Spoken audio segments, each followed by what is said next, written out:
Le programme Verger Cidricole de demain expérimente et évalue des systèmes de culture cidricole innovants basés sur des pratiques agroécologiques avec un objectif de double performance économique et environnementale. 9 parcelles implantées chez des producteurs de l'ouest de la France forment le réseau d'expérimentation de ce programme. Sur chaque parcelle sont comparés 2 systèmes de culture d'environ 1 hectare, la modalité éco, qui consiste en un système bas intrant, et la modalité prod, un système témoin où le producteur réalise les mêmes pratiques que sur le reste de son exploitation. Le dispositif est commun dans les 2 systèmes, même variété et même porte-greffe.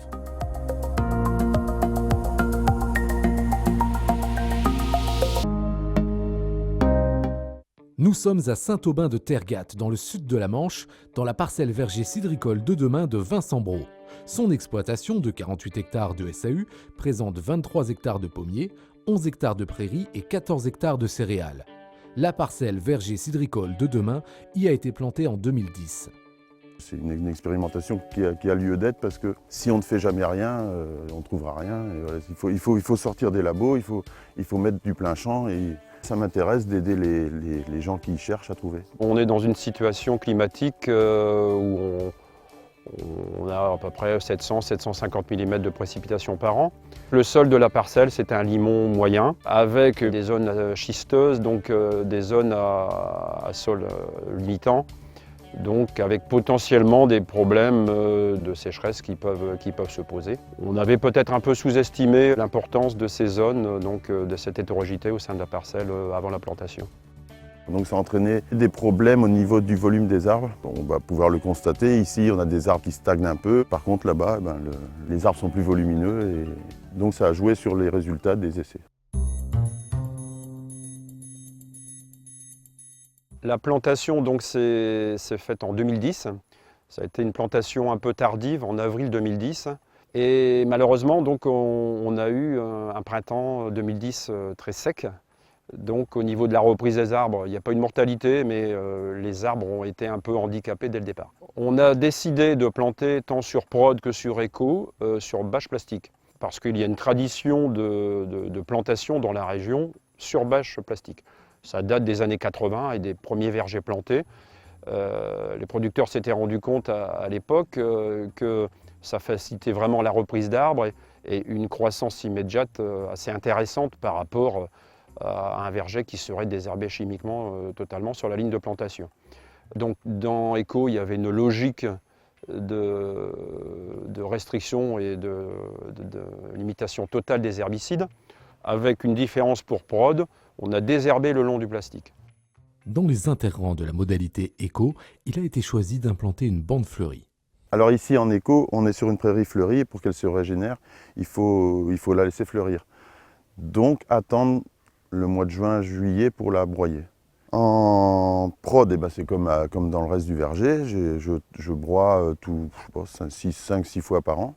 Pour arracher la bâche, la difficulté dans Éco est qu'il n'y a pas de désherbage, donc les plantes ont pris la bâche. C'est compliqué de l'enlever. Dans prod, je désherbais tous les ans, donc il n'y a pas de racines qui embêtent pour arracher la bâche. Quand on a arraché la bâche, on s'est vite rendu compte que, notamment sur la parcelle Éco, avec la puissance racinaire de la bande fleurie, en fait, le sol était très sec. On a décuplé les problèmes de manque d'eau probablement. On a voulu compenser effectivement d'une certaine manière, même si ça n'était pas suffisant en termes de fertilisation. Quand vous épandez un engrais sur la bâche plastique qui est hermétique, au pied de l'arbre, effectivement, l'engrais ne fait pas pleinement son effet puisqu'il n'est pas mis à disposition au système racinaire.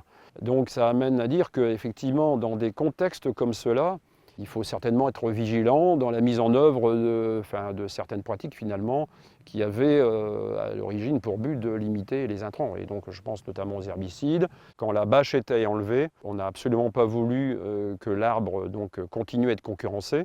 Et on a décidé donc pendant 2 ans de désherber à minima sur la parcelle Éco. Ceci dit, quand même, au final, sur les 6 premières années, on réduit d'à peu près 50% l'IFT herbicide entre prod et éco.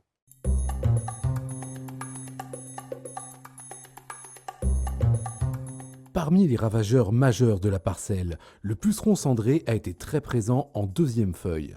Sur Eco, il y avait la présence des bandes fleuries. Donc en deuxième feuille, quand on a eu cette présence de pucerons cendrés de façon assez conséquente, on avait un cortège d'auxiliaires également intéressant. Donc on a jugé que ce serait intéressant de ne pas intervenir et que normalement la faune auxiliaire régulerait. L'équilibre ne s'est pas fait pendant 10-12 jours. Et pendant ces 10-12 jours, le ravageur a fait ses dégâts et a fait de gros dégâts. Si on regarde sur les 6 années, hormis cette année-là, après, et là encore probablement grâce à la bande fleurie, nous n'avons jamais été amenés à réintervenir sur Eco pour le puceron cendré.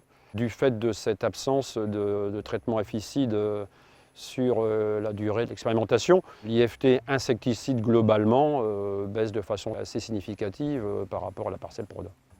En ce qui concerne cette fameuse bande fleurie, je pense que c'est une très bonne chose. Il ne faut pas la faire comme on a fait, c'est-à-dire sur toute la largeur. Il faut trouver une solution, soit pour la faire au milieu, soit autour du champ, quelque part, mais je suis certain que c'est une très bonne chose pour lutter contre les ravageurs.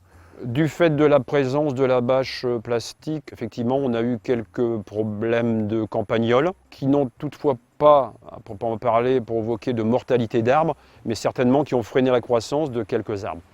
Si le verger a subi peu de maladies, la tavelure a néanmoins été présente pendant l'expérimentation. Pour raisonner donc, cette lutte tavelure, on a utilisé donc, le modèle RIMPRO, donc, qui prend en compte ces notions de sensibilité variétale, les notions d'inoculum l'année précédente, et donc en fonction des contextes climatiques, on intervenait ou pas selon les contextes et la gravité du contexte d'infection.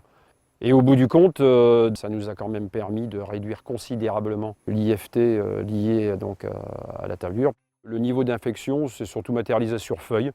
On a eu assez peu d'impact sur fruits et un peu plus sur jus d'or, qui était un peu notre variété référente sensible, et également un peu sur 12 de l'avant, mais de façon moindre, et en tout cas pas du tout sur d'abinette. Mais bon, on n'a pas eu de problème d'oïdium, on n'a pas eu à gérer des problèmes de maladies autres que celles de la tavelure. Il faut peut-être se poser la question, donc quand on intervient en curatif derrière l'événement, à terme, n'y aura-t-il pas une usure de certaines matières actives? Bon, ça c'est une question qui reste posée. Faire en sorte de vérifier à l'automne si on a donc un niveau d'infection plus ou moins fort ou absent en tavelure, ça nous permet effectivement d'avoir des raisonnements dans l'objectif de baisse d'intrants l'année suivante considérables. Et ça, c'est une des grosses conclusions, je dirais, d'une parcelle comme celle-ci. En ce qui concerne les rendements, j'ai une grosse différence entre prod et éco qui est due à plusieurs facteurs. La météo au moment de la plantation, l'attaque de pucerons de 2011. Donc il y a de grosses différences entre les deux parcelles. En effet, au contexte de sol un peu asséchant et à la moindre qualité de quelques sions à la plantation dans les deux modalités, s'ajoutent des facteurs spécifiques à Eco. La combinaison fertilisation, bâche et bande fleurie qui n'était pas optimale dans ce contexte de sol et qui a accentué les problèmes de pousse des arbres côté Eco. Les rendements que j'ai eus en prod sont un peu en dessous du restant du verger, à cause de la plantation toujours je pense, et à cause du problème de sécheresse qu'on a eu à la plantation.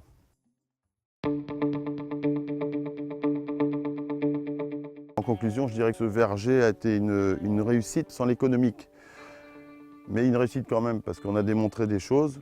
Par exemple, la bande fleurie, c'est intéressant, très intéressant, mais il ne faut pas le faire sur toute la largeur. On a démontré des choses en termes de traitement aussi, donc il faut s'en servir. Les pratiques que je pourrais reproduire sur mon verger, c'est grâce aux résultats de tous ces essais qu'on pourra reproduire ça au verger. C'est les techniciens qui nous aideront là-dessus.